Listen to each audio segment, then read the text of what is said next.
The year is 1815, and Europe has just gotten out of 15 years of war. The Napoleonic Wars drastically changed the borders of Europe, one specific change being in the Austrian Netherlands, located here.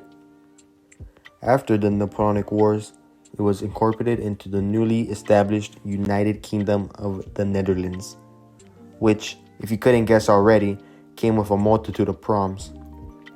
With the South being much more Catholic and a radical dictator named William I, it wasn't a happy relationship. And as you could guess, revolts started happening in the South. William I tried to crush these revolts and even asked for support from other countries, but it backfired and many countries gave their support to the South. And on October 4th, 1830, Belgium was formed. And William I obviously accepted this and moved on. And just kidding. William invaded Belgium in 1831. But with the French and UK now directly involved on the side of Belgium, William had no choice but to recognize Belgium's independence in 1839. The UK pledged to protect Belgium's independence under the condition that an absolute monarchy would rule the country, since, none of that republic trash is allowed. Leopold I was selected to be king. And on April 9th, 1835, Leopold II was born. And here is where our story begins.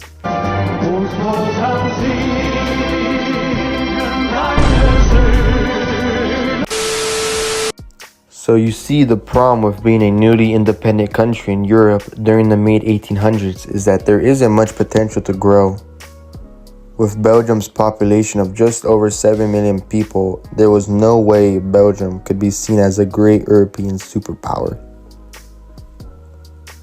Leopold I was very aware of this, in which he spent most of his time as king in diplomatic marriages with countries such as France, the UK, and Austria.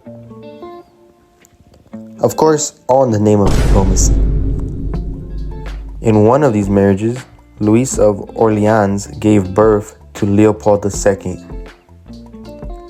Leopold grew up with 4 siblings and was the outcast of the family.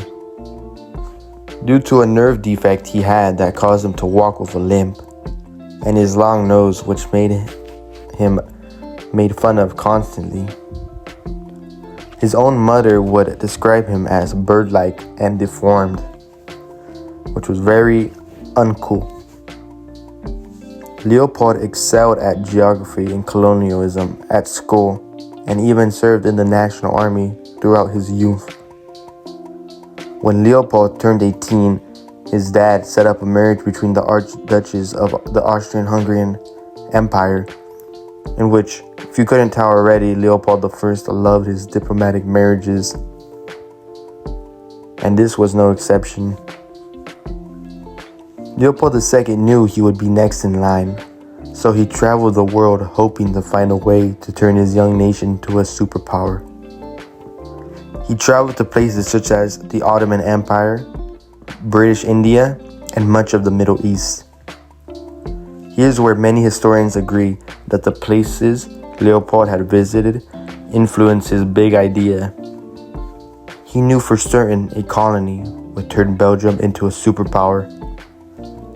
However, Leopold's trip had to be cancelled on May 1865. His dad was ill. Leopold I ended up dying on December 10th of 1865. Leopold II was now king.